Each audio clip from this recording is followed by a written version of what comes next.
வணக்கங்க. நான் உங்கள் சவுந்தர் பேசுகிறேன். நான் இந்த விஷயத்தை பற்றி பேசக்கூடாதுன்னு தான் இருந்தேன். இருந்தாலும் மனசு கேட்கல. அப்படி தான் எல்லோரும் சொல்லிட்டுருக்காங்க. நானும் அதை தான் சொல்கிறேன். புதுசாக சொல்கிறதுக்கு இல்லை, இதுக்கு முன்னாடியே நிறைய பேர் சொல்லிட்டாங்க. இதை பேசுகிறதுக்கு முன்னாடி அந்த கரூரில் இறந்த குழந்தைகள், பெண்கள் உட்பட 41 பேர் வந்து இறந்துருக்குறாங்க. அவங்களுக்கு வந்து என்ன நெஞ்சார்ந்த இரங்கல். கொஞ்ச நாளாக இந்த 2-3 நாளாக பார்த்தீங்கன்னாக்கா அவனை பார்த்தா கரூருங்கிறான், இவனை பார்த்தா கரூருங்கிறான், எல்லாம் சேர்ந்து கரூர் கரூர் கரூர் கரூருன்ட்டே சொல்லிட்டுருக்கானுங்க.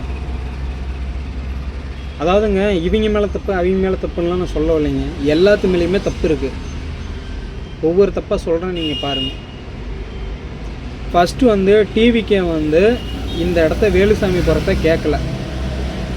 அவங்க கேட்டது வந்து கரூர் லைட் ஹவுஸ் ரவுண்டானா அல்லது வந்து உழவர் சந்தை திடல், அதில் தான் கேட்டிருக்கிறாங்க.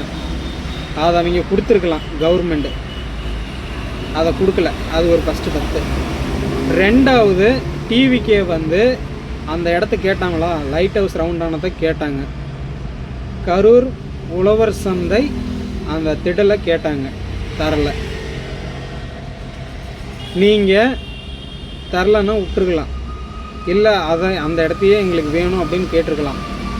அவங்க கொடுக்கறது வேலுசாமி புறாங்கிறது ஒரு சின்ன குறுகலான சந்துங்கிறீங்க.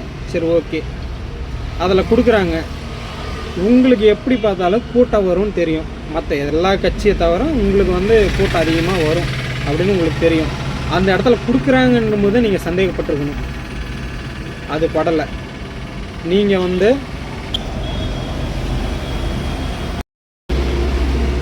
இது ரெண்டாவது தப்புங்க.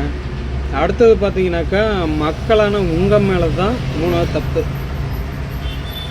அவர் ஒரு நடிகர், புதுசாக கட்சி ஆரம்பிச்சுக்கிறாரு. 1.5 வருஷம், இப்போ 2 வருஷம் ஆயிடுச்சு அப்படிங்கிறாங்க. இப்போ வந்து நீங்கள் போகிறீங்க, ஓகே, பார்க்குறீங்க, ஓகே.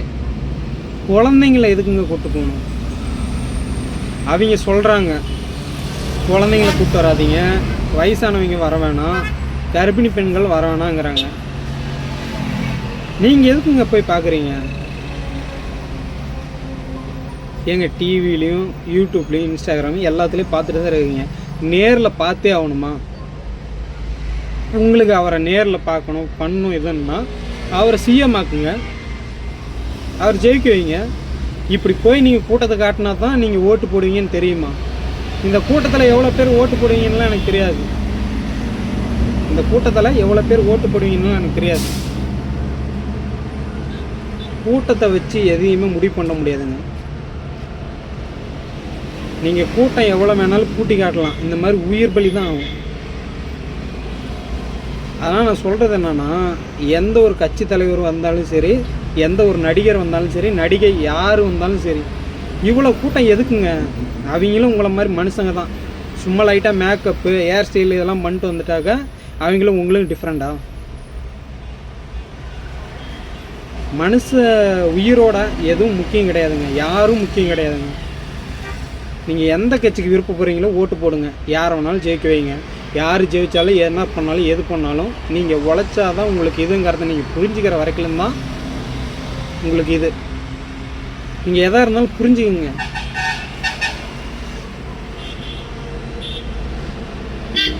இது வந்து நான் என்ன சொல்கிறதுன்னு தெரில. என்னோடய ஆதங்கம் வந்து இதுதான். இதை வச்சு எவ்வளோ பேர் அரசியல் பண்ணுறானுங்க. அது நான் பண்ண வரல. எனக்கு யாரையுமே பிடிக்காதுன்னு சொல்ல முடியாது. நான் இதில் வந்து டிஎம்கேக்கு சப்போர்ட் பண்ணேன், இல்லை டிவிக்கு சப்போர்ட் பண்ணேன் அப்படின்னு நினச்சிங்களா, அது உங்களோட தப்பு. நான் முழுக்க வந்து மக்களுக்காக தான் பேசுகிறேன். மக்களுக்கு ஒரு இது வேணுங்கிறதுக்கோசரம் தான் நான் பேசுகிறேன். புரியுதுங்களா? நீங்கள் யார் வந்தாலும், எந்த கவர்மெண்ட் எது வந்தாலும் சரி, இந்த மாதிரி பிரச்சாரம், இந்த மாதிரி மீட்டிங் அது நடக்குதுன்னா கண்டிப்பாக நீங்கள் நினைக்காதீங்க 10,000 பேர் வருவாங்கன்னு சொல்லியிருக்காங்க. அங்கே 60,000 பேர் வரக்கூடும் அப்படின்ட்டு வந்து அதை அந்த அறிக்கையில் வந்து கொடுத்துருக்குறாங்க. அந்த மீட்டிங்க்கு வந்து கேட்டிருக்காங்கல்ல இடம், அந்த இதில் வந்து சொல்லியிருக்கிறாங்க. ஓகேங்களா? நீங்கள் இந்த 10,000 பேர்னால் 10,000 பேர் தான் வருவாங்கலாம் சொல்ல முடியாதுங்க. மக்கள் எத்தனை பேர் வேணாலும் வருவாங்க. நீங்கள் அதுக்கு தகுந்த மாதிரி இடத்த கொடுக்கணும். இதை பற்றி நான் பேசுகிறதுனால ஒன்றும் ஆக போகிறதில்லன்னு எனக்கு தெரியும். ஆனால் நீங்கள் முழிச்சிக்கங்க, அவ்வளோதான் நான் சொல்லுவேன். நீங்கள் யாருக்கும் கூட்டத்தை காட்டி ஒன்றும் பண்ண முடியாதுங்க. மாநாட்டில் கூட்டத்தை காட்டியோ இல்லை ரோட் ஷோவில் கூட்டத்தை காட்டியோலாம் ஆக போகிறது கிடையாது. நீங்கள் ஓட்டு போடுங்க. நீங்கள் யாருக்கு ஓட்டு போடுறீங்களோ, யாரை ஜெயிக்க வைக்கிறீங்களோ அவங்க வைங்க. இதை நான் சொல்கிறது. அதை விட்டுட்டு அவன் இதை பண்ணிட்டான், இவன் இதை பண்ணிட்டான், ஓடி போய் ஒளிஞ்சிக்கிட்டான்.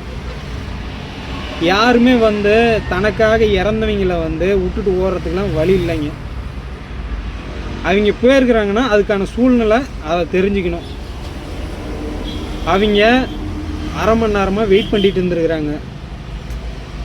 அவங்க நான் பார்க்கணும் பிடிக்கணும் அப்படின்ட்டு கேட்டிருக்கிறாங்க.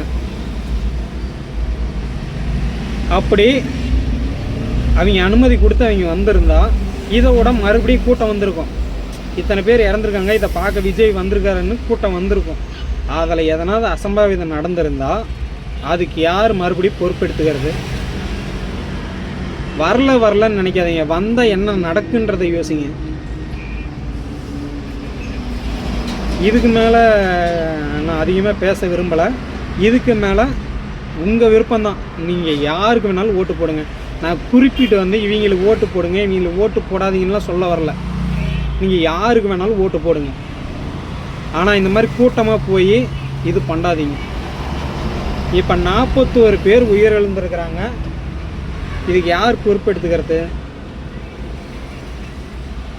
அதை யோசிங்க. இதுக்கு யார் பொறுப்பெடுத்துக்கிறது? 10 லட்சம் தரங்கிறாங்க, 20 லட்சம் தரங்கிறாங்க. இதெல்லாம் என்னத்துக்கு ஆகும்? ஒரு தாய் இருக்கிறாங்க, ஓகேங்களா? அவங்களுக்கு பிள்ளைங்க இருக்கிறாங்க. இப்போ அந்த குழந்தைங்க இறந்துட்டா அந்த தாயோட நிலைமை என்ன? சரி, அதை விடுங்க. இப்போ ஒரு அம்மா இருக்கிறாங்க, குழந்தைங்க இருக்குது. அம்மா இறந்துட்டா அந்த 10 லட்ச ரூபா 20 லட்ச ரூபா கொடுத்து என்ன பிரயோஜனம்? தாயோட அன்பு யாராலையும் தர முடியாதுங்க. அதை புரிஞ்சுக்கிங்க. இனிமேல் இந்த மாதிரி நடக்காத மாதிரி எந்த கட்சியாக இருந்தாலும் எந்த ஒரு இதாக இருந்தாலும் தயவு செஞ்சு பாதுகாப்பாக, மக்களுக்கு பாதுகாப்பாக எல்லாத்தையும் பண்ணுங்க. நன்றி, வணக்கம்.